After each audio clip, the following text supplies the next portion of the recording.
un dissabte tant d'hora. Com que tenim poc temps, jo em centraré en un dels punts que crec que ha de ser fonamental en una política mediambiental que vulgui situar Barcelona al món com una ciutat veritablement intel·ligent. Perquè les ciutats més avançades, les ciutats intel·ligents més avançades d'Europa i del món, ja com he dit a temes internacionals, són ciutats netes, ciutats cada vegada més basades en renovables i menys dependents dels combustibles fòssils. Com ho hem de fer perquè Barcelona aposti decididament, de veritat, perquè és una assignatura que tenim pendent, per les renovables?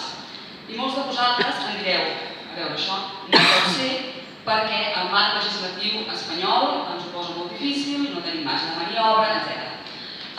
No és cert que tot depengui del marc legislatiu. Tenim marge.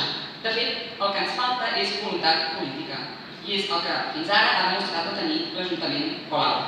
El que ha de fer l'Ajuntament de Barcelona és explotar totes les escletxes legals per ajudar aquests ciutadans, aquests col·lectius que volen generar la seva pròpia energia solar i elèctrica, perquè un cop amortitzada, aquesta energia tendeix a cost zero.